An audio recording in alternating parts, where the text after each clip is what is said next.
দেন সেখান থেকে আমার ছোটবেলাটা বড় হওয়া আমার নানু বাড়িতে। আচ্ছা। আমি ৫ বছর অবধি নানু বাড়িতে ছিলাম। তারপর দাদু বাড়িতে নিয়ে এসে আমার স্কুলে ভর্তি করে। সেখান থেকে স্টুডেন্ট হিসেবে খুব ভালো ছিলাম, অত্যন্ত ভালো স্টুডেন্ট ছিলাম। কিন্তু আমার আব্বু আর আম্মুর মধ্যে ঝামেলা করতো আমার দাদু, যার জন্য স্কুলে পড়াটা হইতেও কিন্তু আবার মাঝে মাঝে গ্যাপ পড়ে যেত, ঝগড়া হওয়ার জন্য চলে যেতে হতো নানুর বাড়িতে। একবার টোটালি সব কিছু নিয়ে সেটেল হলাম নানু বাড়িতে। দেন আব্বু যখন বাংলাদেশে আসলো তার আগেই কিছু কথা বলল। তারপর নানু বাড়ি থেকে থানা পুলিশ করার পর ওখান থেকে নিয়ে আসলো।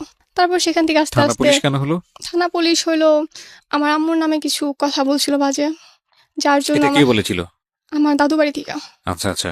আমার বড় চাচা বলছিল যে তুমি, মানে আমার আব্বুকে, তুমি যদি না ছাড়ো তোমার বউকে তাহলে তুমি চলে যাও, বা এরকম কিছু একটা বলছিল। সামহাউ একটা ফ্যামিলি প্রবলেম নিয়ে হ্যাঁ, থানা প্রবলেম পুলিশ ছিল। করতে হয়েছে। তখন আব্বু ডিরেক্ট বলে দিয়েছিল যে তোমার বউকে যদি তুমি ছাড়তে পারো তবে আমার বউকে ছাড়বো। তারপর আর কারো কোনো কথা থাকে না। সেখান থেকে স্কুলে আমি নর্মালি কেজি স্কুলে পড়তাম।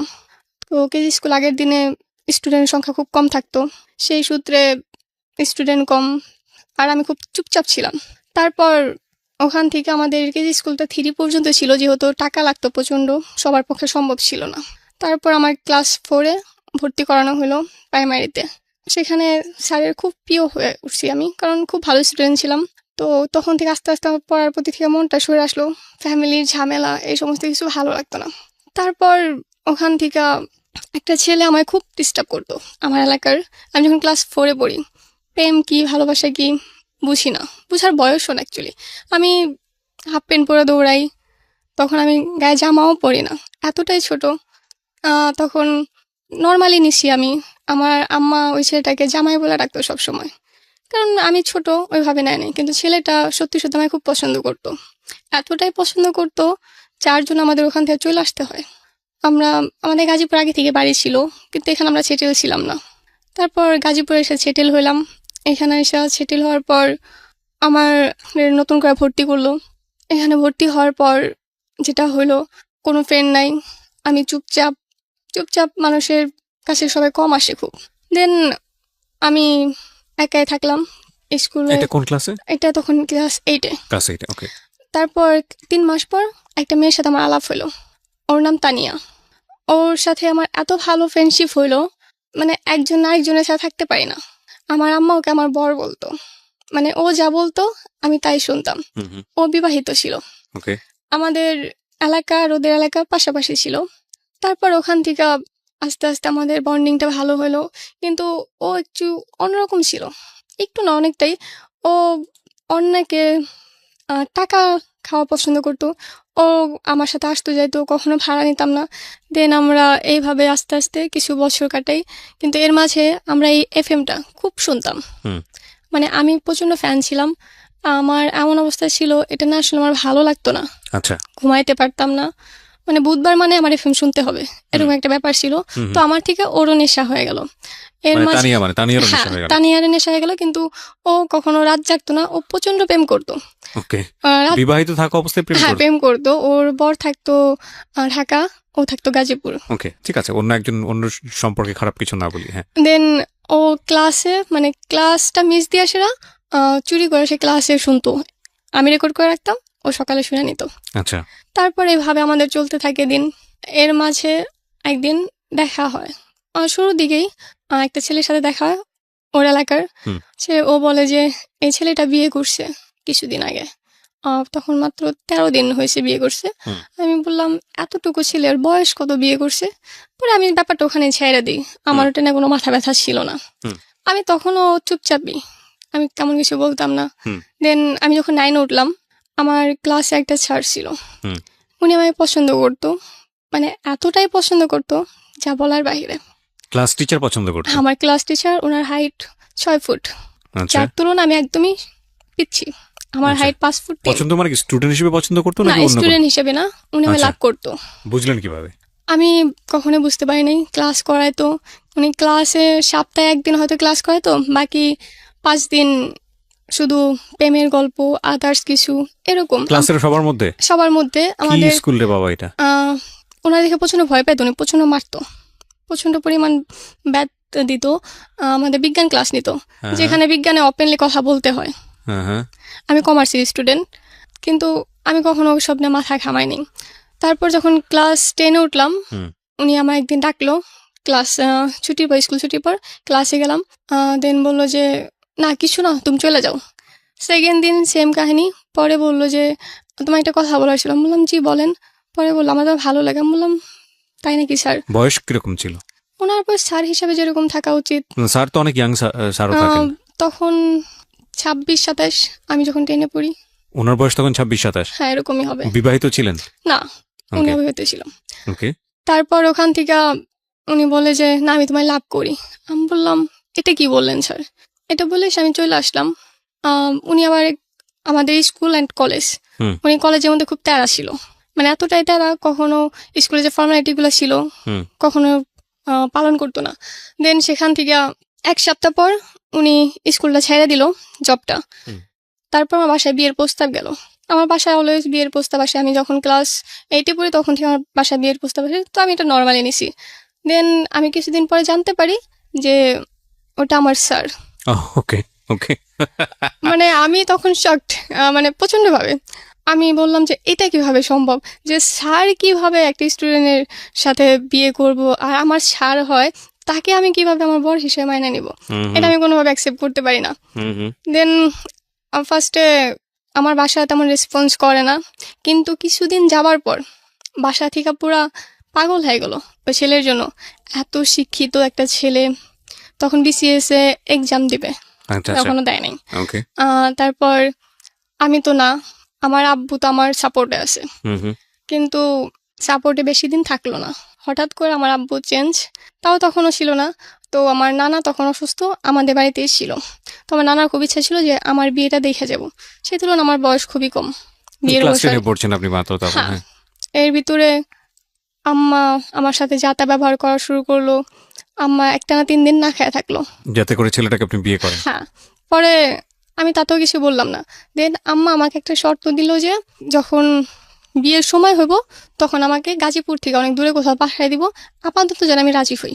তখন আমি বললাম যদি আমার সরাই দেওয়া হয় তাহলে আমার রাজি হতে সমস্যা নেই, আপাতত আমি এখানে থেকে এক্সাম দিই। উনি এই জন্যই বললো এখন থাকলে পর ডিস্টার্ব করবো, আর এখন আমি অন্য কোনো স্কুল অ্যাডমিশন নিতেও পারবো না। তো সেক্ষেত্রে আমি ওটা মাইনা নিলাম। দেন ওখান থেকে আয়সা, মানে ওর বাড়ির লোক, স্যারের বাড়ির লোক আয়সা আমার আংটি পরাইলো। আচ্ছা। আংটি পরানোর পর আমার স্কুলের কিছু ফ্রেন্ড ছিল, তানিয়া তো মাস্ট বি ওখানে ছিল, হুম। আরও 2টা ফ্রেন্ড ছিল। আমি সেদিন জানতাম না যে আমার সাথে কি হতে যাইতেছে। তো তানিয়া আগ বাড়ায় বললো যে আজকে ওর বিয়ে। তো তানিয়া যা বলে আমি তাই করি, আমি ওখানে কখনো নাক গলাই না। তো যাই হোক, সেখান থেকে আংটি পরানোর পার্ট ওর শেষ হলো। ফ্যামিলি থেকে এসে আংটি পড়ালো? হ্যাঁ। তারপর বিয়ের দিন টিন ঠিক করবে, তারা খুব তাড়াহুড়ায় আছে। এখন আমি তো আর রাজি হইতেছি না, কারণ আম্মা আমার একটা শর্ত দিছে যেটা আমি জানতামই না। হুম। তো তার মধ্যে আমার বার্থডে হলাম 17 তারিখে। আচ্ছা। তো আমার বার্থডের দিন আমার এক্সাম ছিল। আমি সেদিন দুপুর 12টার দিকে চলে আসি বাসায়, যেহেতু সকালে এক্সাম ছিল। বাসায় চলে আসি, আসার পর আমি প্রচন্ড টায়ার্ড। তো আমার রুমে নর্মালি কেউ ঢোকে না কখনোই আমার আচ্ছা। পারমিশন ছাড়া। আমার আম্মা সেদিন আমার রুমের খাটটা অ্যাকচুয়ালি চেঞ্জ করতেছিল, মানে এক সাইড থেকে আরেক সাইডে নিতেছিল। হুম। তো যেটা আমার একদম পছন্দ হয়নি। তো আমার ছোটখাটো যে কোনো ব্যাপারে আমি আব্বুকে শেয়ার করি। আচ্ছা। আব্বু আমার জান, আমি আব্বুর জান, এরকম একটা ব্যাপার। হুম। তো আমি সাথে সাথে আব্বুকে ফোন দিলাম। ফোন দেওয়ার পর আব্বু ফোনটা ধরতেছিল না। হুম। ওর মাঝে আমার স্যার ফোন দিল। হুম। 2বার ফোন দিছি, আমি ফোন 2বারই কেটে দিছি। আমার মাঝে মানে মেজাজ প্রচন্ড খারাপ। হুম। আমি কেন তার ফোন ধরবো তখন? তো 5 মিনিট পর দেখুন আমার বাসায় আসছে। আমি স্কুল ড্রেসও খুলিনি, আমাদের স্কুলের ফ্রক ছিল। হুম। আমি একটা জাস্ট ওড়না নিছি, ওড়না বলতে গামছা নিছি ঘাড়ে। দেন উনি আসলো, আইসা আমায় জিজ্ঞেস করলো কি ব্যাপার, ফোন ধরতেছো না কেন? আমি বললাম এমনি। এমনি বলার সাথে সাথে উনি আমার একটা ঠাস করে চড় মারলো, কোনো কথা না, জাস্ট উনি বলছে যে ফোন ধরো না কেন, আমি বলছি এমনি, উনি আমার চড় মারছে। প্লেসটা কোথায় ছিল, মানে আপনার বাসায়? আমার বাসায় আমার রুম রাখা, আমি আমার রুমে গিয়ে, মানে টিভির রুম, আমার রুমে টিভি রাখা, ওখানে আমি গেছি। মানে আপনার বাসায় তখন ওর যাতায়াত ইজি ছিল? এই যে ছিল বলতে আসতো মাঝে মাঝে, আম্মা অ্যালাউ করতো। ওকে, মানে তখন শুধু এঙ্গেজমেন্ট হয়েছে। হ্যাঁ। ক্লাসে গিয়ে পড়াতো? কি পড়াতো? বিজ্ঞান? বিজ্ঞান পড়াতো আমাদের। আচ্ছা, সবাই জানতো? সবাই জানতো।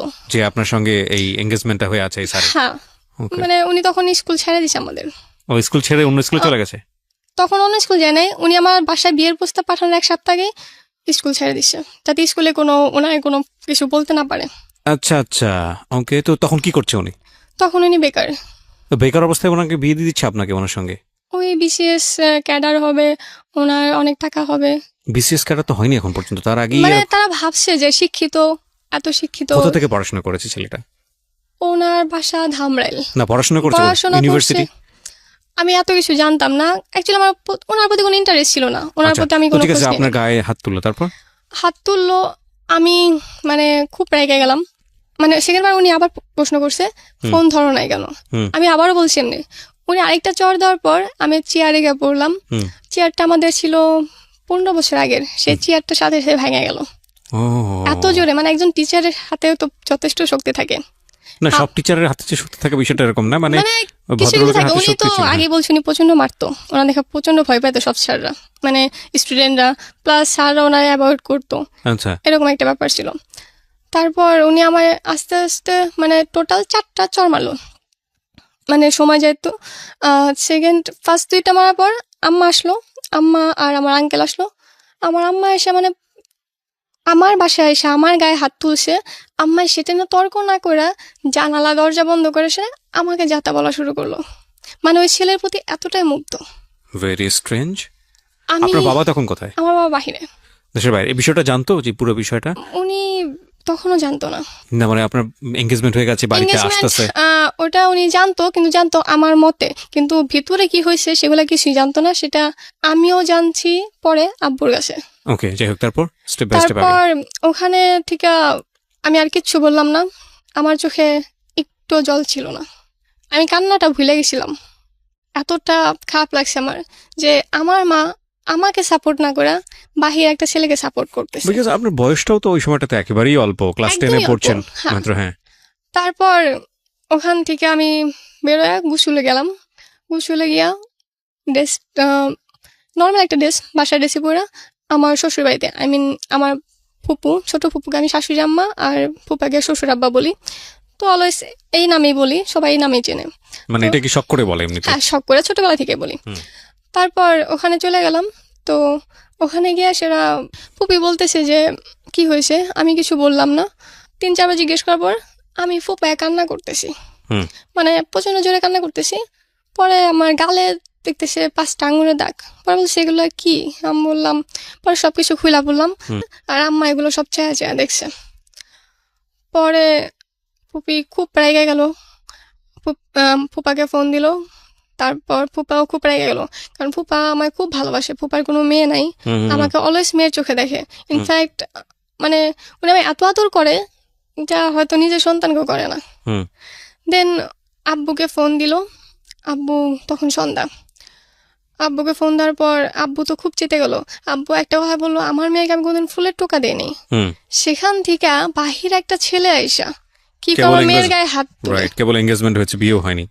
তো আব্বু এটা বললো, বলার পর আব্বু বললো যে আমার স্কুলের সাই যাও, আমাদের এলাকায় পুলিশ ফাঁড়িটা, হুম। বললো ওখানে যাও, যাই একটা জিডি করে আসো। এটা তো ভয়ঙ্কর ভয়ঙ্কর রূপ ধারণ করতেছে। ওকে, তারপর? তারপর এটা বলার পর আমার ভালো লাগলো যে আব্বু আজও আমায় ভালোবাসে আগের মতো। এটা কিন্তু আপনার বাবা তো তখন মার সঙ্গে কথা বলতে পারতো, আপনার মার সঙ্গে ডিরেক্টলি কথা বলতো। অ্যাকচুয়ালি ব্যাপারটা ওরকম ছিল না। তখন আমাকে আমার হাতে, পায়ে, গলায়, আমার ঘরের চারপাশে শুধু তাবিজ ছিল। মানে বিয়েতে রাজি করানোর জন্য আমার তাবিজটা পুরো ফেরা ফেলছিল। মানে আমি যত আমি এসব অন্ধবিশ্বাসে কখনো বিশ্বাস করতাম না, হুম। ইনফ্যাক্ট আজও করি না। তো সেখান থেকে আমায় বলা হলো যে তুমি যাও, ফুপিকে নিয়ে গিয়া জিডি করে আসো। তো ভালো। সন্ধ্যার পরে ফুপি বললো যে একটা তো সমাধান হয়েছে, তাহলে এখন যা গিয়া কেক নিয়ে আয়। প্রতি বছর আমার বার্থডেটা খুব বড় করে করা হয়। হুম। তো কেক আনলাম, কেক এনে রাত্রেবেলা কেক টেকাইটা। তো সকালবেলা ফ্রেশ একটা মুড নিয়ে উঠলাম। সকালবেলা যখন আব্বু ফোন দিল, আব্বু ফোন দিয়ে বলতেছে ওই ছেলে তো ঠিকই করছে। আচ্ছা। আমি তখন শকড, ফুপিও শকড যে কি বলতেছে। হুম। এক রাতের ভিতরে একটা মানুষ কিভাবে চেঞ্জ হতে পারে। হুম। পরে আমি বললাম যে বাদ দাও, তোমার ভাই চেঞ্জ হয়ে গেছে, তোমার ভাইও তাবিজের পাল্লায় পড়ে গেছে।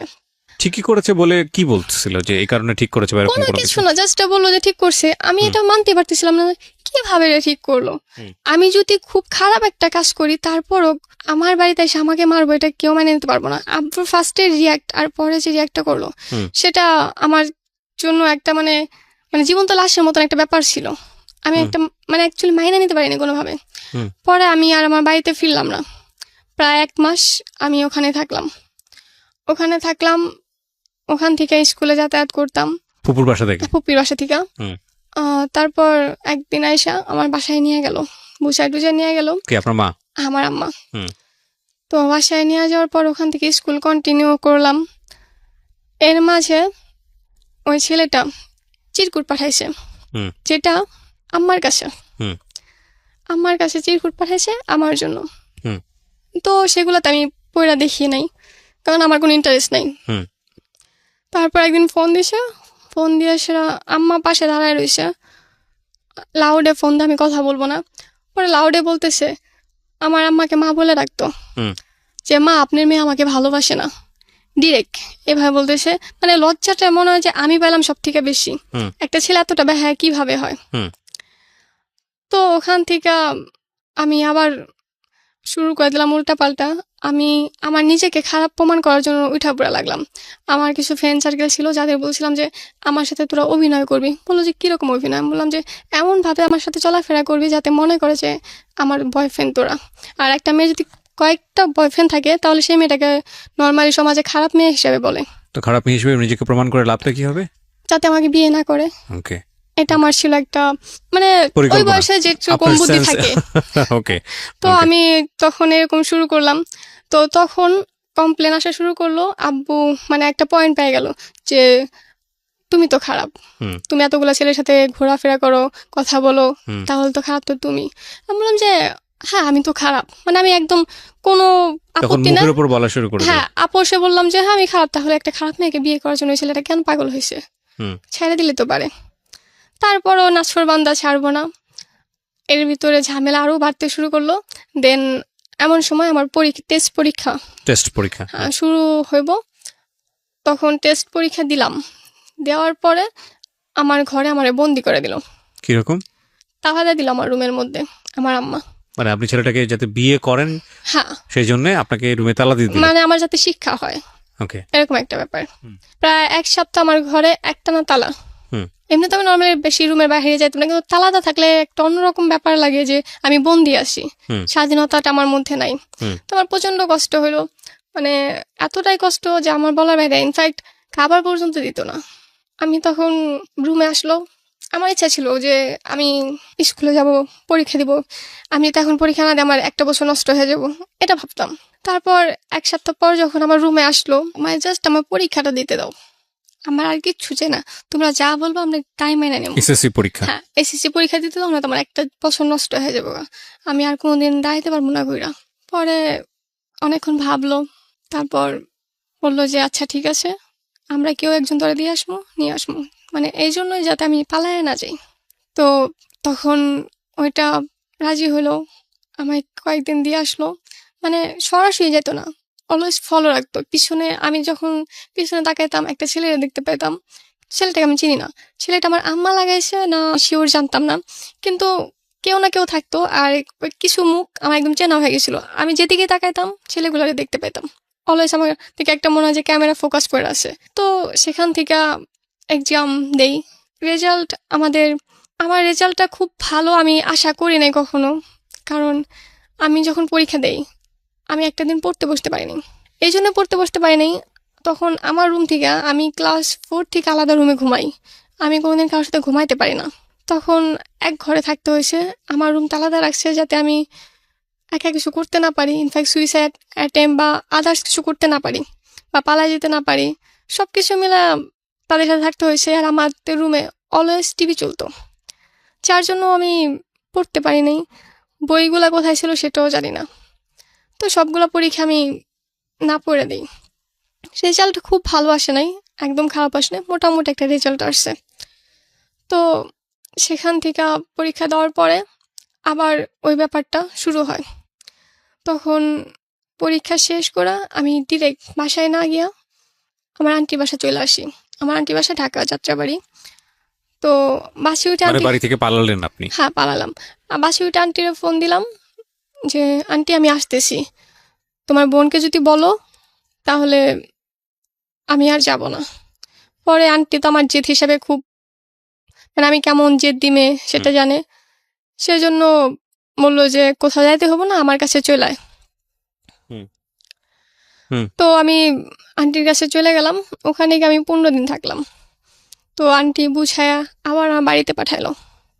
কিন্তু বাড়িতে আসার পর যেটা হয় নর্মালি সবসময় একই রকম, ওনারা আমার সাথে আবার সেম কাহিনী নিয়ে আসেরা। তো আমার একদম বিরক্ত লেগে গেল। পরে আমি বললাম যে এই সমস্ত বাদ দাও, হয়তো আমি ভুলভাল কিছু করে ফেলবো। তাও তারা শুনলো না। দেন আমার প্রতি এতটা প্রেশার ক্রিয়েট করলো, যার জন্য আমি সুইসাইডটা মানে একদম ফিক্সড করে নিলাম যে এটা আমার করতে হবে। মানে আমার জীবনটা একদম অন্ধকার মনে হয়েছে। আমি আদার্স কিছু ভাবতে পারতেছিলাম না। মনে হতো যে এটা কোনো জীবন না। বাবা মা এরকম হয় নাকি, যারা আমি সব থেকে বেশি ভালোবাসতাম সে আমার সাথে এরকমটা কিভাবে করলো। মানে সম্পূর্ণ ডিপ্রেশনে চলে গেছি আমি। তারপর সেখান থেকে আস্তে আস্তে কিভাবে যেন, মানে আমার এরকম ছোড়াছড়িতে বাসা থেকে না করছে না কি জানি না। তারপর দেখলাম ব্যাপারটা একটু ধামাচাপা পড়ছে। এর মধ্যে কলেজে ভর্তি হওয়ার সময় হয়ে গেল। কলেজে ভর্তির জন্য আম্মা না বলল, কিন্তু আব্বু বলল যে যাই হোক ব্যাপারটা হয়তো ভুলে গেছে, ও ভর্তি করায় দাও। আগের ব্যাপার না, তারা মানে অনুতপ্ত যে না আমরা অন্যায় করছি, আমার সাথে যেটা হয়েছে সেটা অন্যায় হয়েছে, আমাকে জোর করাটা ঠিক হয় নাই। অনুতপ্ত কেন হলো? এই সুইসাইড করার অ্যাটেম্প্ট নেওয়ার কারণে? হ্যাঁ। তো সেখান থেকে সুইসাইড করার অ্যাটেম্প্টে আপনি, ওরা কি বুঝতে পেরেছিল যে আপনি সুইসাইড করতে যাচ্ছেন এরকম কোনো হ্যাঁ, কিছু? আমার কি হাতে, করেছিলেন আমার আপনি? হাতে এখানে কাটা, এখানে 4টে সেলাই করা। দেন আমি হাত কাটা, তারপর যেটা বলে বিষ খাওয়া, হুম। ওরকম মানে আমি প্রচন্ড মানে দাগের মতন হয়ে গেছিল। আমি করতাম কি বলে ঘুমের ট্যাবলেট খাইতাম। একদিন লাস্টে আমি খাইছিলাম, মানে রেগুলারই 8-10টা করে খাইতাম, লাস্টের দিন আমি 16টা খাইছিলাম। তখন মানে আস্তে আস্তে আমার ব্যাপারটা খুব বাজে হয়ে গেছিলো। মানে এতটা খারাপ অবস্থা দেখা মা বাবা তো হাজার হোক হয়তো একটা অন্য কিছুর ভিতরে চলে গেছিল, কোন একটা লোভে বা যাই হোক, শিক্ষিত ছেলে। শেষ পর্যন্ত ওখান থেকে ফিরে এসছে যে না ঠিক আছে বিয়ে না করলেও চলবে। হ্যাঁ। ওকে। দেন কলেজে ভর্তি করানোর পারমিশনটা আব্বু নিজে থেকে দিল। কলেজে ভর্তি হলাম, গাজীপুরেই হলাম। হুম। ওখান থেকে আমি তখন মাত্র একটা খারাপ সময় থেকে বের হয়েছি, এমনি তো চুপচাপ। তারপর ওখান থেকে আমার ফ্রেন্ডরা আমাকে চুপচাপ বলা শুরু করলো, আর আমি অলওয়েজ মুখ পায়ে থেকে ক্লাস করতাম। ফার্স্টের 3 মাস আমার ফেস কেউ কখনো দেখে নাই, না কোনো ফ্রেন্ড না কোনো স্যার। তারপরও খাওয়া দাওয়াটা আমি করতাম না কলেজে, ফেস বের করতে হবে দেখা। তো ফ্রেন্ড সার্কেলদের চাপে পড়া অন্তত টিফিন টাইমে আমার মুখটা খুলতে হতো। তো সেখান থেকে আস্তে আস্তে 2-1 জন করে চেনে। তার মাঝখানে এলাকার একটা ছেলের সাথে আগে চিনতাম, ওই এর আগে আমি বলছিলাম যে একটা ছেলে তানি আমার সাথে পরিচয় করে দিয়েছিল যে বিয়ে করছে। হুম। হুম। তো ছেলেটাকে আমি অ্যাকচুয়ালি পছন্দ করতাম না। মানে দেখতে খুব সুন্দর, যেমন লম্বা তেমনি বডি ফিটনেস। হুম। আমার মনে হতো এই ছেলেটা খুব অ্যাটিটিউড নিয়ে চলে। আমার আবার অহংকারী মানুষ একদম পছন্দ না। আচ্ছা। আমার আবার গরিবদের খুব ভালো লাগে, অহংকারীদের খুব অপছন্দ করে আমি। হুম। আর এটার কারণ হইলাম আমার বাবার প্রচণ্ড টাকা, কিন্তু আমার মনে হয় যে টাকা থাকলে পরে কেউ ভালো মানুষ হতে পারে না, ভালোবাসা থাকে না। মেন কথা ভালোবাসা থাকে না। কারণ আমি যেটা সব থেকে বেশি ভুগছি, ভালোবাসা কম ছিল আমার মনে হয়েছে। কারণ যদি ভালোবাসা থাকতো আমার মা হয়তো বা তখন আমার পাশে থাকতো। ওকে। ওই খাওয়ার সময়টা আমি আমার পাশে পাইনি। তো সেই জন্য ওই ছেলেটাকে আমি তেমন পছন্দ করতাম না। তো ওদের একটা দোকান ছিল, ওর চাচার দোকান, তো সেখানে ও জব করতো। হুম। আমার আম্মা আবার ওই দোকানের যত গহনা আছে ওখানেই বানায়। তো ঈদের পর ছিল সময়টা, যেহেতু ছুটির টাইম থাকে, কিন্তু আমাদের কলেজ ঈদের 3 দিন পরে খুলে। তো সেই ক্ষেত্রে আমার একটা গহনা বানানোর ছিল। তো আম্মা বলে যে ওই দোকানে যাইতে হবো। আমি 2 দিন ঘোরার পর ওই দোকানটা খোলা পাইনি। পরে আম্মাকে আমি ফোন দিয়ে বললাম যে না এটা সম্ভব না, আমি আমার পরিচিত দোকান আছে সেখান থেকে করব। আম্মা বললো যে না তুমি ওখান থেকে বানাইবা। তো সেক্ষেত্রে বাধ্য হয়ে এসে আমি ওখানে গেলাম। ওখানে যাওয়ার পর ছেলেটার সাথে আমার আবার দেখা হলো। দেখা হওয়ার পর হাই হ্যালো যেটা হয় ওই নর্মালি। ছেলেটা গহনার দোকানে কি করতো? তখন ওই দোকানে জব করে, ওকে। মানে ওর চাচার দোকানেও জব করে। হুম। আমি অর্ডার দিয়ে আসলাম, পরে দোকানের রুলস যেটা নাম্বার দিতে হয়, হুম। হয়ে গেলে পরে ফোন দিব। তো আমার ফোনে একটা সিস্টেম ছিল যেটা আমার ফোনে যে কটা নাম্বার সেভ করা শুধু ওখান থেকে কল আসবে, তার বাইরে কোনো নাম্বারে কল আসবে না। তো ছেলেটাকে আমি বলছি যে ভাইয়া আপনার নাম্বারটা দেন, সেভ না করলে আমার ফোনে কল আসবে না। তো উনি একটু অন্যরকম ভাবে নিছে, একটা মেয়ে আমার নাম্বার চাইছে, মানে ব্যাপারটা একটু অন্যভাবে নিয়ে নিছে। পরে উনি অন্য নাম্বার থেকেও ট্রাই করছে যে আসলে সত্যি বললো না মিথ্যা। তো ট্রাই করে দেখে যে না আমি সত্যি বলছি। তারপর নেক্সট টাইমে যখন আনতে গেলাম তখন উনি আমার ফেসবুক নাম্বারটা মানে অ্যাকাউন্টটা রেখে দিল। ফেসবুকে আমাদের আস্তে আস্তে ফ্রেন্ডশিপ হয়, যে ছেলেটাকে আমি সব ওর থেকে ফেসবুক অ্যাকাউন্ট আপনি কেন দিলেন? আপনি এতটা কনজারভেটিভ ভাবে চলেন। আমি পছন্দ করতাম না, তারপরও কেন জানি না হঠাৎ করে তার জন্য আমার একটা অন্যরকম ফিল আসলো। ওকে। তো ফেসবুক অ্যাকাউন্টটা যাওয়ার পর দিয়ে দিলাম। আস্তে আস্তে হাই হ্যালো ঠিক খুব ভালো ফ্রেন্ডশিপ হলো। তারপর ফোন নাম্বার নিল। একদিন বললো যে আমি তোমাদের কলেজের ওখানে যাব, আমাকে কি নিয়ে যাবা? বললাম কেন আপনি চেনেন না? পরে বললো না এমনি যাবো, আমার ফ্রেন্ড আছে তো ওখানে মিট করতাম। তারপর আমার সাথে কলেজে গেল সকালে। সেখান থেকে আসার সময় সেম আমি এখন আসবো কি। পরে সেখান থেকে মানে আসা যাওয়াটা শুরু হলো। তারপর ওর আবার শনিবার দিন ছুটি থাকে যেহেতু জুয়েলার্সের দোকান। হুম। তারপরে আবার একদিন আমাদের রোডে মানে কোনাবাড়ি রোডে প্রচণ্ড জ্যাম থাকে, মানে প্রচণ্ড পরিমাণ, কারণ ফ্লাইওভার হইতেছিল এখন কমপ্লিট, সেজন্য জ্যাম থাকতো। তো জ্যামে পড়ছি রাত্রি প্রায় 7টার উপরে বাজে। আমার কোচিং শেষ করে বের হইতে 6টার মতন বাজে। তো ওদিকে রাত হয়ে যায় 7টার মধ্যেই সন্ধ্যা। তো উনি আমায় ফোন দেয় যে কোথায় তুমি? আমি বললাম যে আমি তো কলেজ গেট আছি, সো এখানে জ্যামে আছি, আপনি কি আমার ফোনে কিছু টাকা দেবেন? বাসায় ফোন দেওয়া বলতাম যে আমি জ্যামে আছি, নয়তো টেনশন করব। উনি একটু অন্য মাইন্ডে নেয় না, তবে ওনার ফ্রেন্ড সার্কেল দিয়ে যখন বলে ওর মানে তানির বান্ধবী আমি, তানি সবার থেকে টাকা খাইতো, তো আমায় ওরকমই ভাবছে ওর বন্ধুরা। পরে আমি তো টাকা পরে দিন দিয়া দিব, ইনফ্যাক্ট আমি দিছিলামও, নেয় নাই। তো যাই হোক উনি বললো যে আচ্ছা তুমি থাকো তাহলে, আমি আসতেছি। তো আমি কলেজ গেট নেমে গেলাম। নেমে যাওয়ার পরে আমি কিছুক্ষণ দাঁড়ায় রইলাম, তারপর দেখি 2টা রিক্সা নিয়ে আসছে। তো রাত্রিবেলা একটা ছেলে একটা মেয়ে নিতে আসছে, কেন জানি না ওই ছেলেটার প্রতি আমার বিশ্বাস জাগলো। আসলো, রিক্সায় বসছি, মানে কারো গায়ে কারোর সাথে একটু ছোঁয়া লাগে নাই, এতটা আমাদের দূরত্ব ছিল এক রিক্সা থাকা সত্ত্বেও। তো আমার সেখান থেকে আরও ভালো লাগলো যে এই যুগে এত ভদ্র ছেলে পাওয়া যায়। তারপর সেখান থেকে আমাদের বন্ধুত্বটা আরও ঘনিষ্ঠ হয়। তারপর আমার মাথায় আসলো যে তানি একদিন বলছিল যে ছেলেটার বিয়ে হয়েছে। তো আমি জিজ্ঞেস করলাম যে আচ্ছা তানি বলছিল যে আপনার বিয়ে হয়েছে, এটা কি সত্যি? পরে বলল না, মানে কিছুক্ষণ ভাবার পর উনি ডিরেক্ট না বলে দিল। তো আমি সেটা না আর বেশি ভাবি না, কারণ আমি ওনাকে হঠাৎ করে খুব বিশ্বাস করে ফেলছি। আর উনি এটাও সাথে বললো যে তুমি কখনো তানির সাথে কন্ট্যাক্ট করো না, কন্ট্যাক্ট করলো আমার ব্যাপারে জিজ্ঞেস করো না। পরে আমি মানে আর জিজ্ঞেস করি না ওনার ব্যাপারে। তারপর আস্তে আস্তে আমাদের ভিতরে একটা ভালো লাগা তৈরি হয়। যখন ভালো লাগাটা মানে আমি ওনার প্রতি ওনার ব্যবহার সব কিছুতে আমি একদম ফিদা। এর মাঝে উনি প্রচণ্ড গিল্টি ফিল করতেছে, তো আমার কাছে একটা ট্রিট চাইছিল, তো সেটা দেওয়ার জন্য আমি একদিন গেছি। দেন উনি বলল যে মানে আমি এখন খাবো না। পর আমি জোর করার পরে উনি গেল, কিন্তু আমরা দই নিয়েছিলাম 2টা, কিন্তু দইটা একদমই খাইলো না। পরে আমি চলে আসলাম। তারপর ওখান থেকে বাসায় গেলাম। বাসায় যাওয়ার পর রাতে ফোন দিল, বলল যে তুমি আমার একটা প্রশ্ন করছিলা, আমি তোমার মিথ্যা কথা বলছি। আমি বললাম কি মিথ্যা বলছেন? পরে বলল যে আসলে আমার বিয়ে হয়েছে। আমি তখন মানে আকাশ থেকে পড়লাম এরকম একটা ব্যাপার, কারণ তখন আমি অলরেডি ওনার প্রতি অনেকটাই ফিদা হয়ে আছি। আপনি তখন কলেজে পড়েন? আমি তখন কলেজে ও ফার্স্ট পড়াশোনা করতো না? না, ও পড়াশোনা করতো না এবং বলতে ওর বাসা থেকে ছাড়াই দিচ্ছে। ও একটা গোল্ডের দোকানে কাজ করতো কর্মচারী হিসেবে? হ্যাঁ।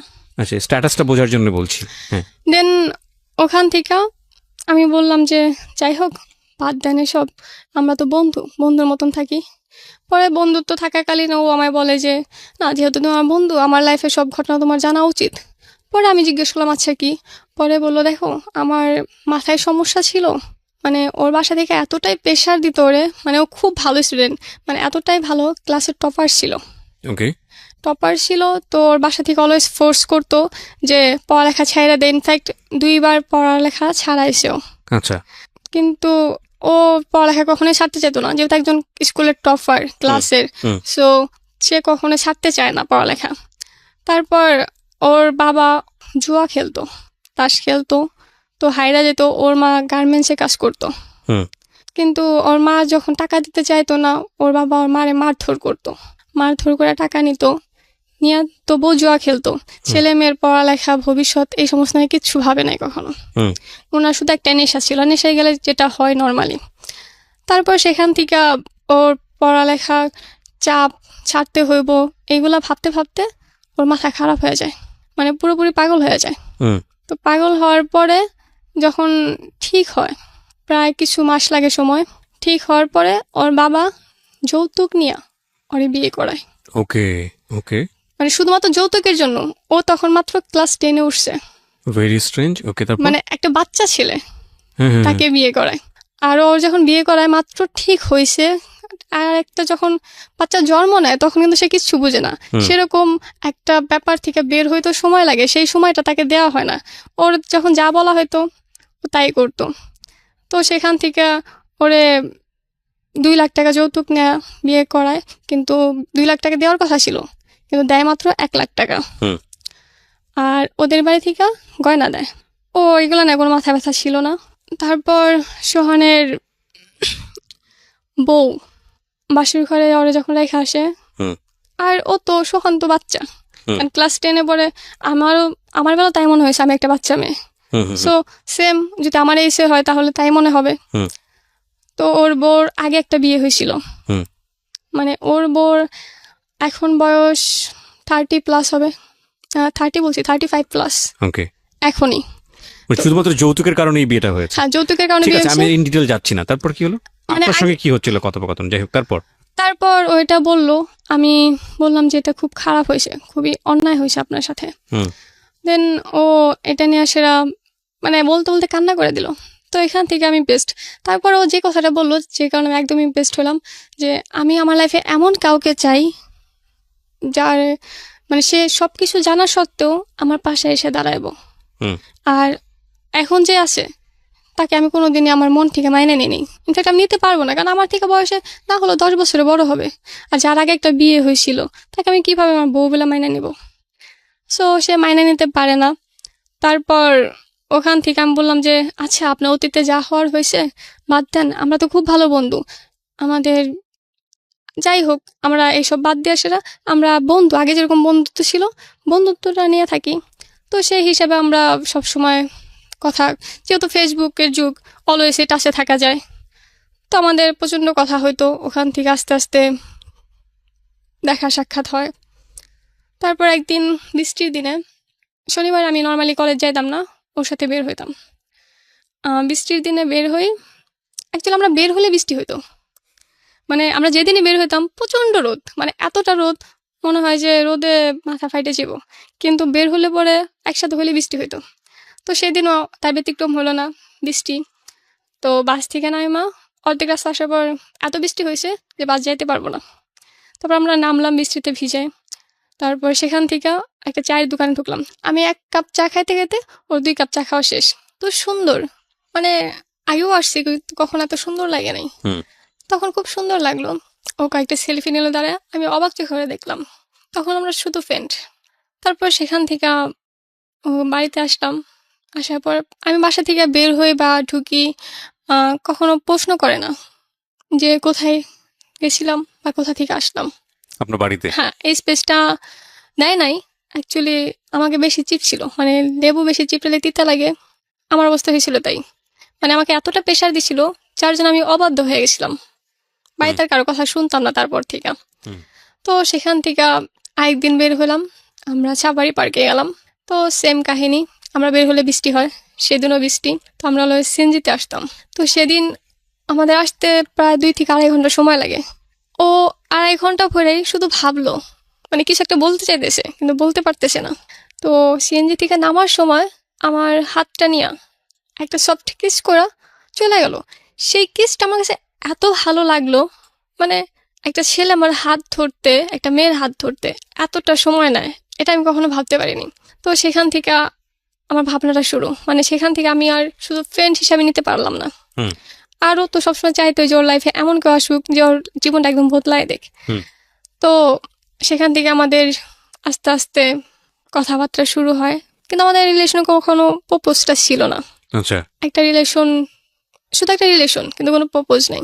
আমার বেস্ট ফ্রেন্ড ছিল যে আমায় খুব পছন্দ করতো, আমার কলেজে একটা ফ্রেন্ড ছিল, সেও আমায় খুব পছন্দ করতো, কিন্তু আমি তাদের সাথে কখনোই এমন কিছু বলি নাই যে আমি তোমার সাথে প্রেম করব বা তোমাকে ভালোবাসি বা কোনোদিন আমি করতে পারবো। হুম। কিন্তু তারা আমায় শুধু শুধু ভুল বুঝলো, আমি তার সাথে অ্যাকচুয়ালি কন্ট্যাক্ট বাদ দিয়ে দিলাম। তো আমার একমাত্র কথা বলার মানুষ সে, অলওয়েজ তার সাথে আমি কন্ট্যাক্টে থাকতাম। যদি আমার ফ্যামিলির কোনো প্রোগ্রামে কোথাও যাব, সেটাও আমি তার থেকে পারমিশন নিতাম। হুম। মানে আমাদের সম্পর্কটা এতই ভালো ছিল, আমাদের সম্পর্কের ভিতরে কোনো মিথ্যা ছিল না, যা ছিল সত্যি ছিল। আমরা মানে একে অপরকে খুব ভালোবাসতাম। তো যখন ইন্টার শেষ হয়, তারপরে বেকার, মানে 3 মাস সময়টা কিভাবে কাটবো ভেবে পেতেছিলাম না। তো আমি সেই সময়টা একটা টাইম পাসের সময় খুঁজতেছিলাম, যে একটা জব করব বা কিছু করব, জাস্ট টাইম পাস। তো সেখান থেকে হসপিটালে, কোনো আবার একটা হসপিটালে আমি সিভি জমা দিই। তো সেখানে দূর হয়ে যায়। তারপর ওই মানে আমাদের এলাকায় যেটা, সেখানে ম্যানেজ করে দিল, সেখানে আমার জবটা হইলো। কোনো সিবি বা আদার্স কিছু না, আমি জাস্ট একদিন গেলাম, গিয়া জিএম এর সাথে ডিরেক্ট কথা বললো যে আচ্ছা তুমি চাইলে আজকে থেকে জয়েন করতে পারো, কাল থেকেও জয়েন করতে পারো। কিসের জব ছিল এটা? এটা ছিল রিসেপশন প্লাস আমার কাজ শেখা, মানে আমি কোনো টাইপ জানতাম না, আমার একদম নতুন। আমি আপনার এই কাজটা করার প্রয়োজনটা কি ছিল? টাইম বাড়িতে তো পাস, প্রচুর। জাস্ট টাইম পাস, আর কিছু আপনি না। পড়াশোনা করতেন ওই সময়টাতে? ওই মানে ইন্টারের পরে যে 3 মাসে গ্যাপটা থাকে ওই রেজাল্ট, সময়ের কথা ওই বলছেন? সময়টা। আচ্ছা, ওকে। তো সেখান থেকে শুরু হয়, যেটা আস্তে আস্তে আমার ভালো লেগে যায়। তো ওইটা 4 মাসের মতন হয়। 4 মাসখানে একদিন, মানে ওই হসপিটাল থাকাকালীনই আমার ফ্যামিলি থেকে, মানে আমার ফ্যামিলি কখনো চাইতো না যে তুমি কেন জব করবা, হুম। তোমার তো কোনো কিছু অভাব নাই, তোমার বাবা তোমার এত দেয়, তোমার না চাইতে তোমার সবকিছু দেয়, তোমার মান্থলি খরচ তুমি কোনোদিন চায় নাও নাই, হুম।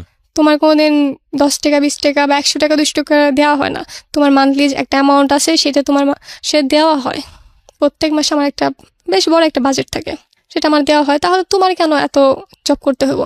তো আমি তাদের বুঝাইতে পারতাম না, আর অ্যাকচুয়ালি তাদের বোঝানোর চেষ্টা করলাম, কারণ সেখান থেকে তাদের প্রতি আমার একটা ঘৃণা আসছিল। হুম। মানে আমার খারাপ সময়টা তার পাশে ছিল না। তো যাই হোক, তর্ক বিতর্ক, সেখান থেকে আমার বিয়ের জন্য প্রচন্ড ফোর্স করে আবার। তো একটা ছেলে সাউথ আফ্রিকা সেটেল, তার সাথে আমার বিয়েটা মোটামুটি ঠিক করে ফেলে, আবার সে আমায় নিয়ে যাব। তা আমি, আমার কথা ছিল যে আমি এই দেশের মেয়ে, আমি কেন অন্য দেশে গিয়ে থাকবো। পরে বলো যে তুমি যে লেভেলের, তোমার বাবা মা হিসেবে আমরা চাবো যে তোমার, আমাদের যে লেভেলটা আছে তার থেকেও ভালো লেভেলে দিতে, কিন্তু আমাদের থেকে নিচে কোনো লেভেলে দিতে পারি না। আমি বললাম যে সেই ছেলেটা হয়তো মান্থলি 5 লাখ টাকা বেতন থাকতে পারে, কিন্তু সেখানে সুখটা কি আছে? আমি এটা বলছি, কিন্তু তারা আমার কথা শুনে না, এতটাই ফোর্স করে, যার জন্য আমি ওরে বলতে বাধ্য হই যে আমরা বিয়ে করব। আমি ফার্স্টে প্রপোজটা করি। ও ভাবে যে আমার ঘরে একজন আসে, যেভাবেই হোক, আমার অমতে হোক বা যেমনি হোক, আসে। তো ও ফার্স্টে কিছু বলে না, পরে আমি খুব রাগ করি। পরেও কিছুদিন ভাইবা বলে যে ঠিক আছে। পরে বলে যে আচ্ছা আমরা পরে করলে পারি না? আমি বললাম হ্যাঁ পরে করলে পারা যায়, কিন্তু আমি একটা সাহস পাবো যে আমি এই সমস্ত করতেছি, আমার একটা কারণ আছে, একটা ভরসা আছে। পরে ও রাজি হয়। এদিকে আমি পুলিশে যাওয়ার জন্য প্রিপেয়ার নিতেছিলাম, কারণ আমার ছোটবেলা থেকে স্বপ্ন ছিল যে আমি পুলিশ হব। তো বাসা থেকেও দেখে কয়েক জায়গায়, তো ঘুষ লাগবো, সেটা আমার ফ্যামিলিতে কোনো ফ্যাক্ট না, বর্তমানে সব জবে ঘুষ লাগে। তো আমি চাইতাম যে ঘুষ ছাড়া জব নিতে। তো আমার একটা ফ্রেন্ড আছে যে পুলিশ, ওর বাসা সিলেট।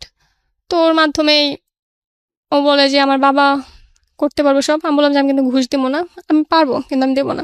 পরে বলে তোর কিচ্ছু লাগবো না, তুই শুধু আয়। পরে আমি সেই লক্ষ্যে ছিলাম। আমাদের প্ল্যান ছিল যে ওখান থেকে যাব, আমরা একটা টাকা, মানে ভালো একটা অ্যামাউন্ট আর্ন করার পর ওর লিগালি ডিভোর্স দিয়ে দিব, তারপর আমরা বিয়ে করব। কিন্তু আমার ফ্যামিলি প্রেশারের জন্য সেটা হয়ে উঠলো না, যার জন্য আমরা লুকায় বিয়ে করতে বাধ্য হলাম। তো বিয়ে করলাম। বিয়ের পর লুকায় বিয়ে করলেন বলতে, আমি লুকায় বিয়ের ঘটনাটা একটু জানতে চাই। লুকায় বিয়ে বলতে আমি শুধুমাত্র বিয়ে করে সেটা ও যেন কারো না হয়, আর আমি যেন কখনো অন্য কারো দিকে যাইতে না পারি, আমার যেন কখনো অন্য কারোর প্রতি উইক হইতে না হয়, মানে নিজের মধ্যে একটা বাধা সৃষ্টি সেটা করে নিলাম আর কি, হুম। কাউকে না জানায়। তো আমাদের প্রথম সপ্তাহে ফিক্সড ছিল, যেটা আমাদের হয় নাই। আমাদের যে সাক্ষী ছিল দুইজন, তারা আমার বাবার ভয় লুকায় যায়, মানে পালায় যায় ওখান থেকে, বলে যে না সমস্যা হবে যদি কিছু করে বসে আমার বাবা। আপনি যেই এফিডেভিটটা করেছেন কোর্টে গিয়ে, বা যেই আপনার যে বিয়েটা, সেখানেও তো ওনার ফার্স্ট ওয়াইফের কথা লেখা নাই। না, সেখানেও লেখা নাই উল্লেখ, কারণ সে তো এখানে ছিল মানে না তখন তো কোথাও। সে তার ওয়াইফকে ডিভোর্স দেয়নি যখন আপনাকে সে বিয়ে দেয় করলো। নাই, হ্যাঁ সেটাও দেয় নাই। এটা শুধুমাত্র এই জন্য করা হয়েছিল কারণ ও কখনোই পারমিশন দিব না, ওরা কখনোই ছাড়বো না। আবার এদিকে আমরা লিগেলি আমার ফ্যামিলিকে জানাই করতে চাইছি, কিন্তু এটা আপাতত করে রাখতে চাইছি যাতে নিজেদের ভিতরে একটা সাহস থাকে। সেই জন্য নিজেদের ভিতর সাহস বলতে, নিজেদের ভিতরে সাহস বলতে আমি যেন বলতে পারি যে আমি কারো বউ। আমি মেন্টালিটির কোনো ব্যাখ্যা পাই না। এটা আপনি ফার্স্ট টাইম না, এরকম অনেক টিনেজার, তখন তো আপনি টিনেজার না বলা চলে, 18 বছর বয়স, তখন টিনেজারই বলা চলে, যারা এখানে আসে এবং এসছে এই একটা জায়গা থেকে তারা বলে যে সে, আমি তো কারো ওয়াইফ, সে তো আমার হাজবেন্ড। বাট এটা কি এনসিউরিটি দেয়, এটা কি আসলে দেয় এটা কোনো আসলে? ব্যাখ্যা আমার কাছেও নাই। এটা বাট এটা হয়তো যে একটা আবেগ। কত বড় সিদ্ধান্ত, এটা কি জানেন? হ্যাঁ, এটা তখন যায় নাই, তবে এখন বুঝতে পারতেছি। আচ্ছা, গো ফার্স্ট, আমরা একটু সামনের দিকে আগাই। তারপর আমার যেদিন বিয়ে হয় সেদিন আমার প্রচন্ড জ্বর ছিল। আমার জ্বর নর্মালি খুব কম আসে, 4 বছর 5 বছর, সর্বনিম্ন হলো 4 বছর। যখন আসে 1 সপ্তাহ বিছানা থাকবো আর অবস্থা খুব খারাপ থাকবো। হুম। তো বিয়ের দিন প্রচন্ড জ্বর, তো আমি ওরে বলি নাই যে আমার জ্বর। তো সেই অবস্থায় যাই, কিন্তু আসার পরে আমি আবার একটা ফ্ল্যাট নিছিলাম। আমার হসপিটালের সাথে একটা ফ্ল্যাট ছিল, আমাদের নিজস্ব বাড়ি আছে, আমাদের ওখানে 2টা বাড়ি। তা সত্ত্বেও আমি একটা ফ্ল্যাট নিয়েছিলাম। রাত হইলে বা টাকার তো সমস্যা নাই, তো আপনাকে হাত খরচটা কে দিত? আমার বাবা দিত। কত টাকা দিত প্রতি মাসে? আমি যখন যেমন দাবি করতাম, তা আনুমানিক অন এভারেজ? 5,000 6,000। আর আপনি ফ্ল্যাটটা নিলেন, এটার ভাড়া কত ছিল? ওটার ভাড়া ছিল 3,000। এটা গাজীপুর এরিয়াতে? হ্যাঁ। ওকে, তারপর তারপর ওখান থেকে কি হিসেবে ফ্ল্যাট নিলেন? জামাই বউ? না, তাহলে? সিঙ্গেল সিঙ্গেল ফ্ল্যাট নিলেন, ওটা কেন নিলেন তাহলে? সিঙ্গেল ফ্ল্যাট নিলাম জাস্ট কোনো ঝামেলা হলো বা রাতে যাইতে সমস্যা হলো, ডিউটিটা আমার আস্তে আস্তে বাড়তেছিল। রাতে যেতে সমস্যা হলো মানে কোথায় যেতে সমস্যা মানে হলো? আমার বাসা যেতে ওখান থেকে 10 মিনিট সময় লাগে। হ্যাঁ। তো 10 মিনিটে এটা আপনার বাসায় জানতো যে আপনি যে এই যে ফ্ল্যাটটা এখানে হ্যাঁ, ভাড়া নিয়েছেন? জানতো। জানতো? হ্যাঁ, বাসায় জানতো। ওকে, তার মানে ভাড়াটা তারাই বিয়ার করতো। হ্যাঁ। হ্যাঁ, ওকে, তো তারপর? সেখান থেকে আমি অসুস্থ হয়ে 1 সপ্তাহ পর উঠলাম, সেখানে বিয়ের 7 দিন কেটে গেল। হুম। বাকি 7 দিন ওইভাবেই গেল, মানে বিয়ে হয়েছে এরকমটা মনে হয় নাই, কারণ বিয়ের পরে 7 দিন দেখি না নিজের বরকে। হুম। তারপর আমি হসপিটাল তো ওই কদিন যাইতে পারি নাই। 15 দিনের মাথায়, মানে 16 তারিখ, আমাদের বিয়ে হয় 1 তারিখে, 16ই ডিসেম্বর, ও প্রচণ্ড বমি করতেছিল, প্রচণ্ড পরিমাণ বমি।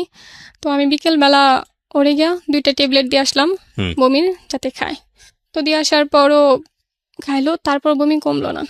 সেদিন 16 ডিসেম্বর হিসেবে আমাদের হসপিটালে একটা প্রোগ্রাম ছিল। তো আমার ছোটবেলা থেকে রান্না বান্নাটা খুব ভালো পারতাম আমি। তো হসপিটালে যাওয়ার পরে আমি রান্না একদিন করছিলাম, সেই জন্য স্যার বললো যে আজকে তো তুমি করো। তো সেই সূত্রে রান্নাটা করতে গেছি।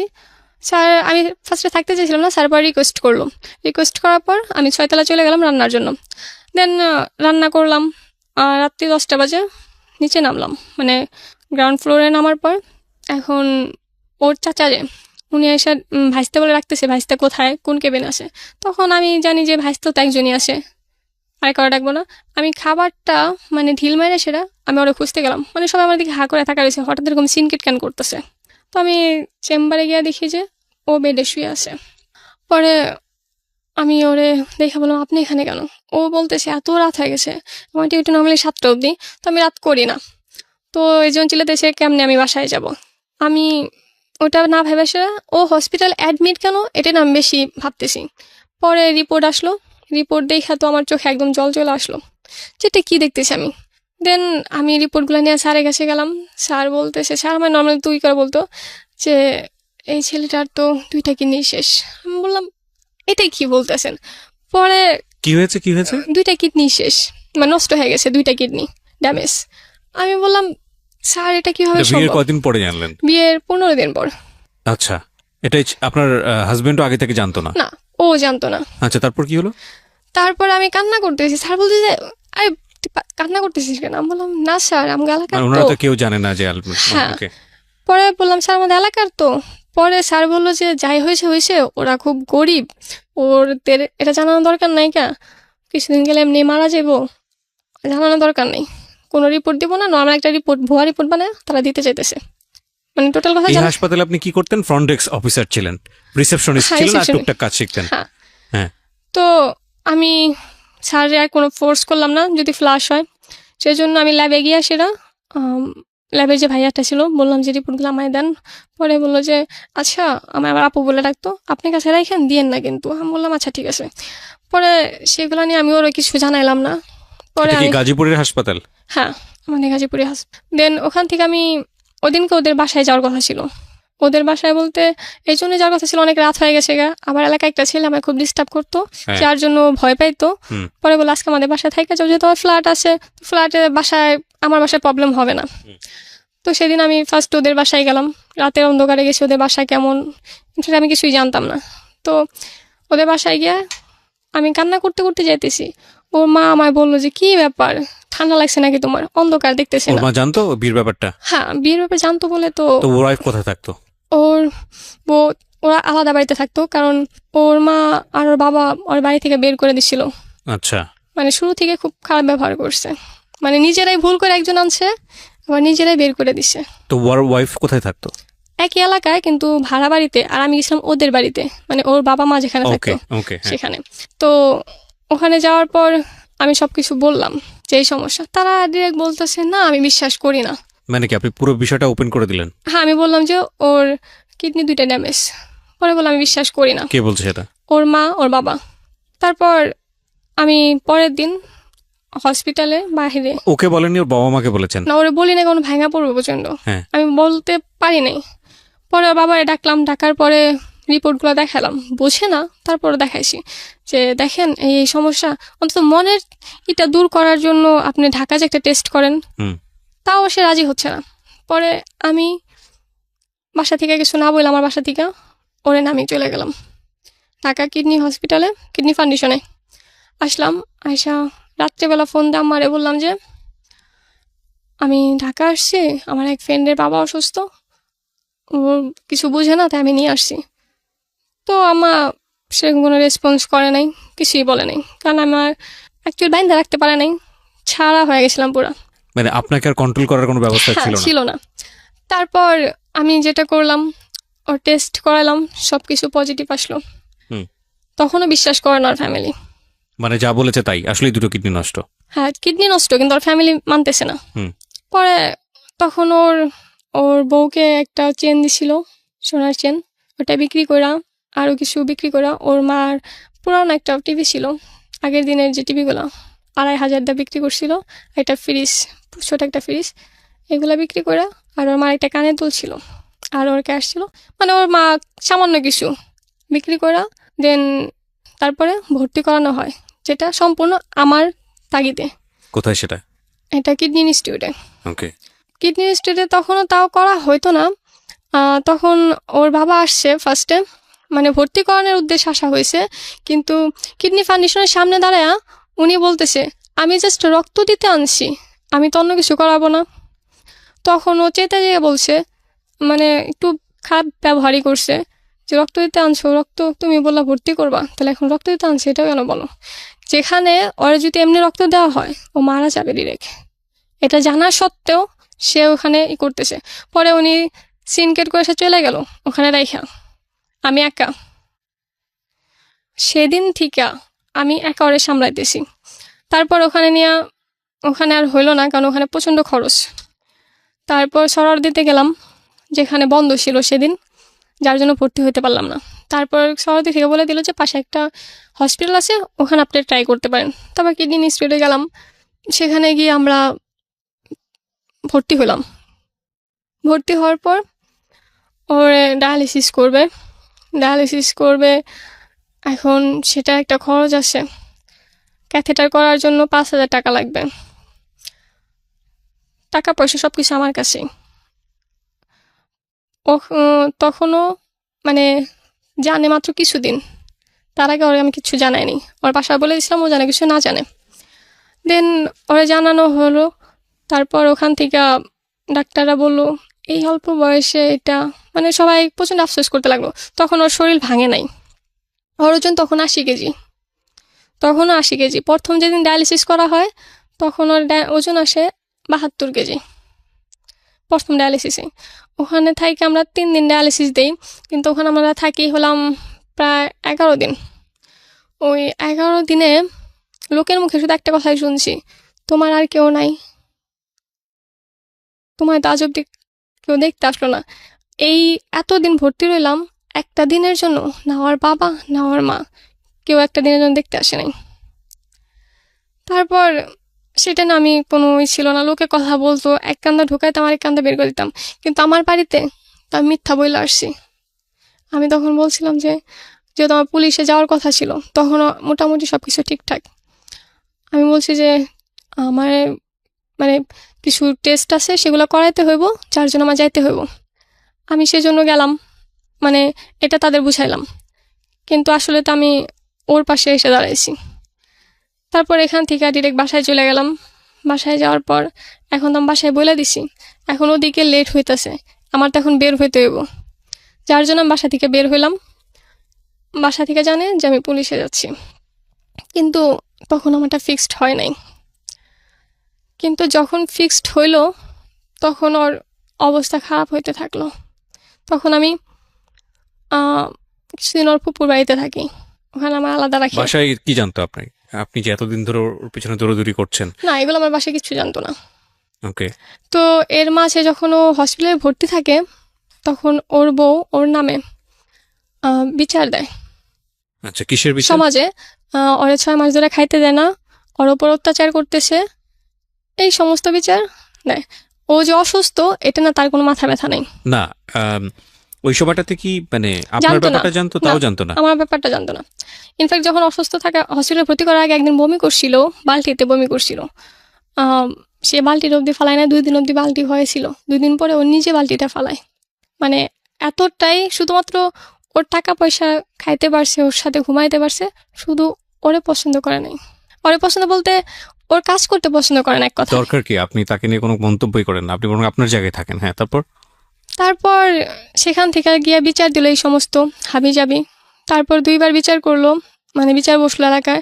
সম্পূর্ণভাবে ওই মেয়ের মানে ওর বউয়ের সাপোর্ট করলো, কারণ তারা ওনারে ঘুষ দিছিল আর ইমোশনালভাবে কান্না করছিল। একটা মেয়ে কান্না করছে মানে অনেক কিছু মনে করছে তারা, কিন্তু একটা ছেলে যে অসুস্থ সেটা তারা আরো বেশি বিশ্বাস করে নাই। এই জন্য কারণ তখনও ওর শরীরটা ভাঙে নাই, তখনও ওর আর ক্যাথেটা যে করা হয়েছিল এগুলা বাসায় যাওয়ার আগে সবকিছু খুলে আসা যাওয়া হয়েছে, যার জন্য মনে হয়েছে যে কিছুই না।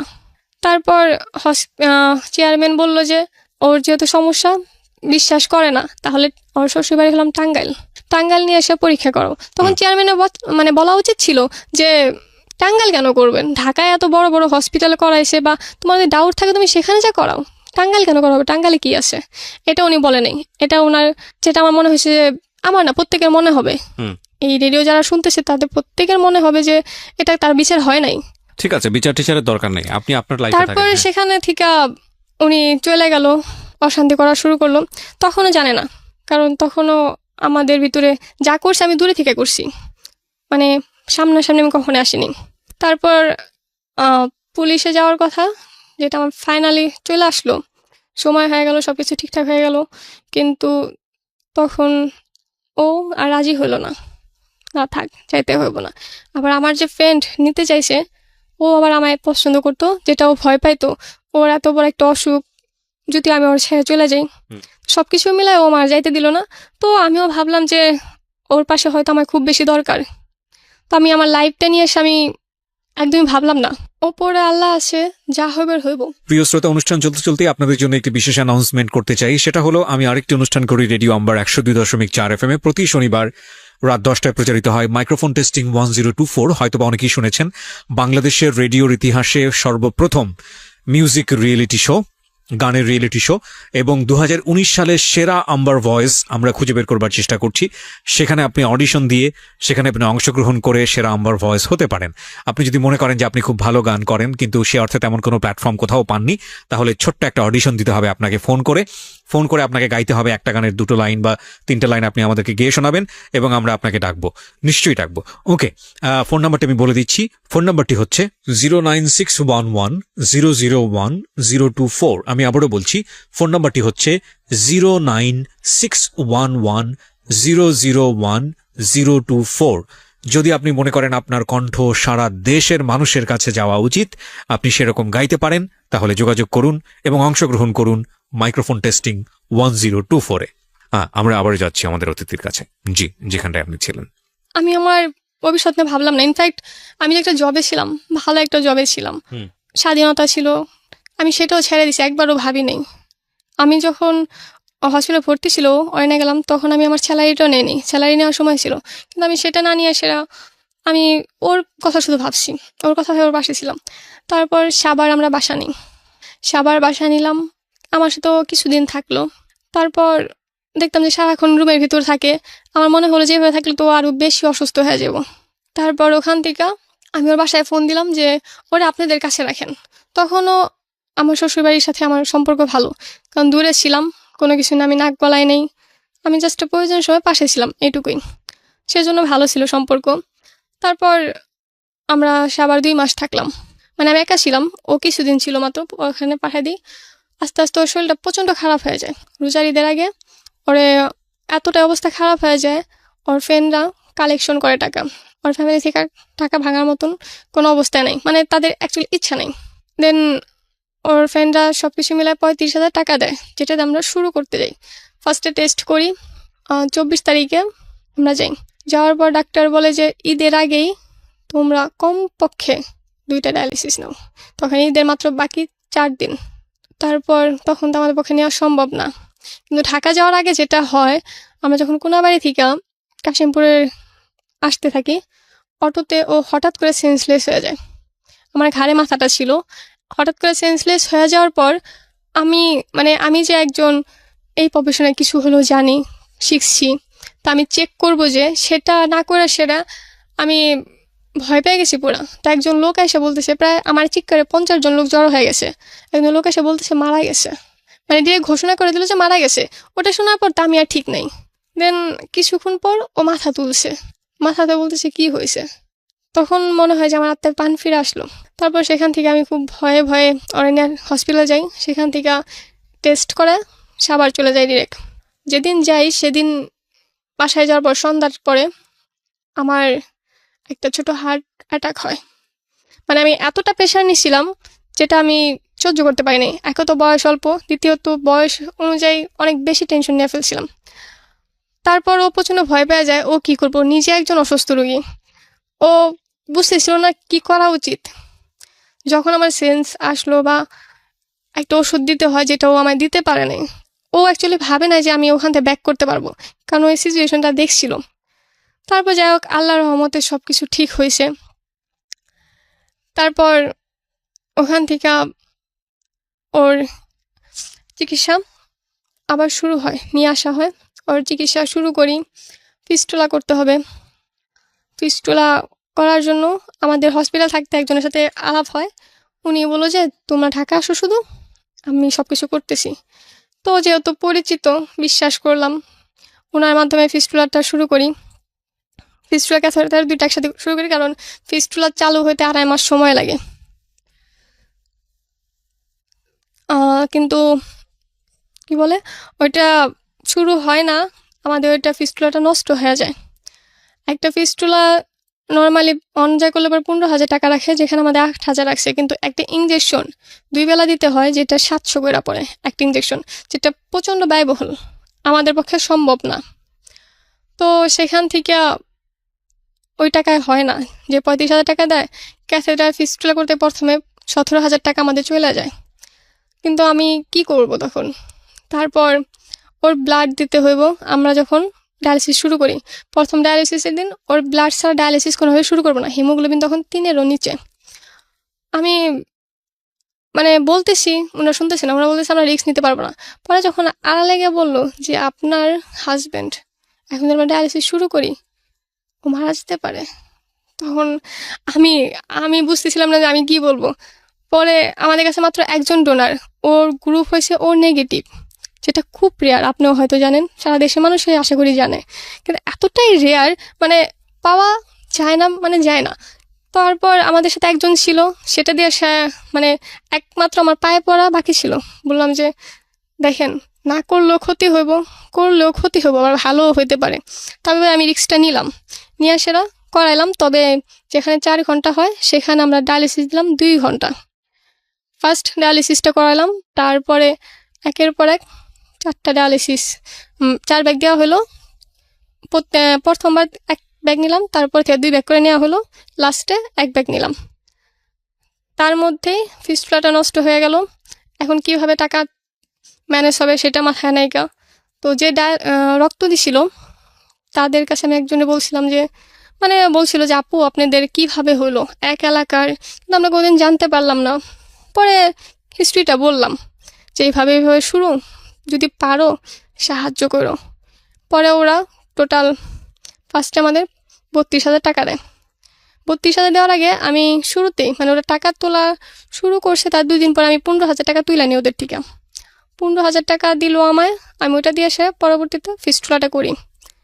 কিন্তু এটা নিয়ে এসে যে ঝামেলাটা হয় ফ্যামিলিতে, ফার্স্টে যখন ওর ফ্রেন্ড আমায় টাকা দেয়, ওটা ওরা নিয়ে যায়।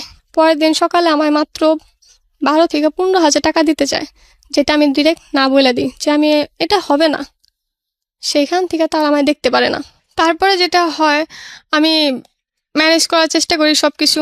আস্তে আস্তে ওর অবস্থা খারাপ হইতে থাকে।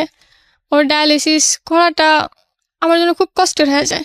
যেটা ছিল সেটা দিয়ে সে ডায়ালিসিস আমি 2টা করে করাই, কিন্তু অ্যাট লাস্ট আমার কাছে আর কোনো টাকা ছিল না যে ডায়ালিসিস আমি করাবো। আমি কিভাবে করাবো? আমি যতটুকু পারছি, আমার সম্ভব ছিল, আমি ট্রাই করছি। তারপর এক সময় আসে আমার বাসায় জানাজানি হয়ে যায়। অ্যাকচুয়ালি জানাজানিটা হইতো না, ঈদের দিন, ঈদের আগের দিন, কুরবানিদের আগের দিন আমি আমার বাড়িতে যাই, যেহেতু আমার বাড়িতে জানি যে আমি জব করি। তো ছুটিতে সবাই আসে বাড়িতে, আমার ফ্যামিলিও অধীর আগ্রহে বসে আছে যে আমিও আসবো। তো সেই হিসাবে শুধুমাত্র দেখানোর জন্য আমি আসছি। সেদিনও এতটা অসুস্থ হয়ে পড়ে, ওরে হসপিটালে নেওয়ার মতন কেউ নাই। ওর বাবা মা বোন কেউ নাই পাশে। ইনফ্যাক্ট ওরে কিডনি দেওয়ার কথা ছিল শুরু থেকে আমার, ওর, কিন্তু আমি জানতাম না যে আমি কিডনি দিতে পারবো যখন, তখন আমি অনেক ভয়ে ভয়ে ওর মারে বলি। ওর মা সময় নেয়, একটা মা সময় নেয় যে ছেলেকে কিডনি দেবে না দেবে না। 1 ঘন্টা পরে ফোন দেয়, বলে যদি লাগে আমি দেবো, এমনভাবে বলে। আমি তারপর বলি যে যাই হোক পাইছি তো। তাও তার ঘন্টাখানিক পর আমি আবার জানতে পারি যে আমি দিতে পারবো। ওই যে ভাইয়াটা আমাদের হেল্প করছে উনি বলছে যে স্ত্রী দিতে পারে। পরে আমি বললাম যেহেতু আমার সাথে ম্যাচ, তাহলে আমি অবশ্যই দেবো। আমি সাথে সাথে ফোন দিয়ে বললাম মা আপনার দিতে হইব না। পরে উনি বলল ঠিক আছে। এর জন্য বাড়ি বিক্রি করার উদ্যোগ নেয়, কিন্তু ওরা কোথায় থাকবো সেটা ভাইবা সেরা বাড়িটা আর বিক্রি করে না, যার জন্য ওর অপারেশনটা হয় না। যদি হয়তো এতদিনও সুস্থ হয়ে যেত, যেটা আমাদের ডক্টর বলে। কিছু টাকার জন্য ওর অপারেশনটা হয় না। কিন্তু এর ভিতর যে সমস্যাটা হয়ে যায়, আমার ফ্যামিলি জানা যায় সব কিছু, জানতো না। কারণ ওর ফ্যামিলি একদিনের জন্য ওর সামলাইতে পারলো না। যদি একটা দিনের জন্য ওর ফ্যামিলি সামলাইতে পারতো, তাহলে হয়তো আমার ফ্যামিলি ফ্লাশ হইতো না, বা আমি যেমনি চলতেছিল চালাইতে পারতাম আরও কিছুদিন। হয়তো এটা মিথ্যা, অন্যায়, তারপরও আমি মনে করছি যে একটা মানুষের পাশে থাকা, একটা মানুষ হিসেবে, আমি অন্য কোনো সম্পর্ক টানতেছি না, একটা মানুষ হিসেবে একটা মানুষের পাশে শুধু আমি থাকতে চাইছি। আমি আমার কিডনি দেবো এটা আমি একবারও ভাবি নাই। আমার শুধু একটাই চাওয়া ছিল যে একটা মানুষ হিসেবে একটা মানুষের পাশে থাকবো, আর তাকে আমি সুস্থ করব। শুধু তাকে সুস্থ করার জন্য যা কিছু করার। আমি অনেক ছোট হয়েছি, লোকের কাছে হাত পাচ্ছি, আমি সারা জীবন লোককে টাকা দিয়ে আসছি, কিন্তু ফার্স্ট টাইম আমার কখনো লজ্জা লাগে নাই যখন আমি আমার স্বামীর জন্য হাত পাচ্ছি। কারণ কেন লজ্জা পাবো? আমি যদি বাঁচাইতে পারি তাহলে আমার লজ্জা পাওয়ার তো দরকার নেই। আমি সবটুকু চেষ্টা করতেছি, আর আমার মৃত্যুর আগ পর্যন্ত আমি চেষ্টা করে যাব যাতে তাকে আমি সুস্থ করতে পারি। বাঁচা মরার মালিক আল্লাহ। তবে একটা কথা এখানে না বললেই নয় প্রিয় শ্রোতা, এদের লাইফ দিয়ে আজকের এদের অবস্থাটাকে আপনি কিভাবে জাস্টিফাই করবেন, বা এদের যে ঘটনাটা, সেটা দিয়ে আপনি ওদের দিকে হাত বাড়াবেন কি বাড়াবেন না, সেটার একটা বড় রকমের প্রশ্নবোধক চিহ্ন অবশ্যই আছে। কিন্তু আমার মনে হয় যে একটা মানুষ যখন মৃত্যুর দুয়ারে, তখন আসলে কি করে সে মৃত্যুর দুয়ারে পৌঁছেছে, কি হয়েছে না হয়েছে, যদি আপনার হাতে সুযোগ থাকে তাহলে আমার মনে হয় তাকে সেভ করা উচিত। তো এটা হচ্ছে বিষয়। অবশ্যই এই মেয়েটি যে সিদ্ধান্ত নিয়েছে সেই সিদ্ধান্তটা যৌক্তিক ছিল নাকি শুধুমাত্র ইমোশনাল ছিল, সেটার একটা জাজমেন্টের জায়গা অবশ্যই আছে। এবং যে ছেলেটি বিয়ে করেছে সেও সেকেন্ড ওয়াইফ হচ্ছে উনি। ফার্স্ট ওয়াইফ কি এখনো আছে না ডিভোর্স হয়ে গেছে? এখন আছে, তবে অসুস্থ হওয়ার পর থেকে চলে গেছে। মানে উনিও জানে এখন আপনাদের সেকেন্ড বিয়ের ব্যাপারে? উনি জানে কিছুদিন, কিছুদিন যাবত জানে। মাসখানেক হইব হয়তো তো জানে। উনি জানার পরে কি রিয়াকশন কি ওনার? উনি জানার পর কোনো রিয়াকশন, হ্যাঁ আবার অবশ্য বিচার দিছে, কিন্তু এলাকার লোকজন বলে যে ও যা করছে ঠিকই তো করছে, ওর পাশে একজনকে দরকার, ওর এই সেবাগুলো তুমি কেন পালাই গেছো।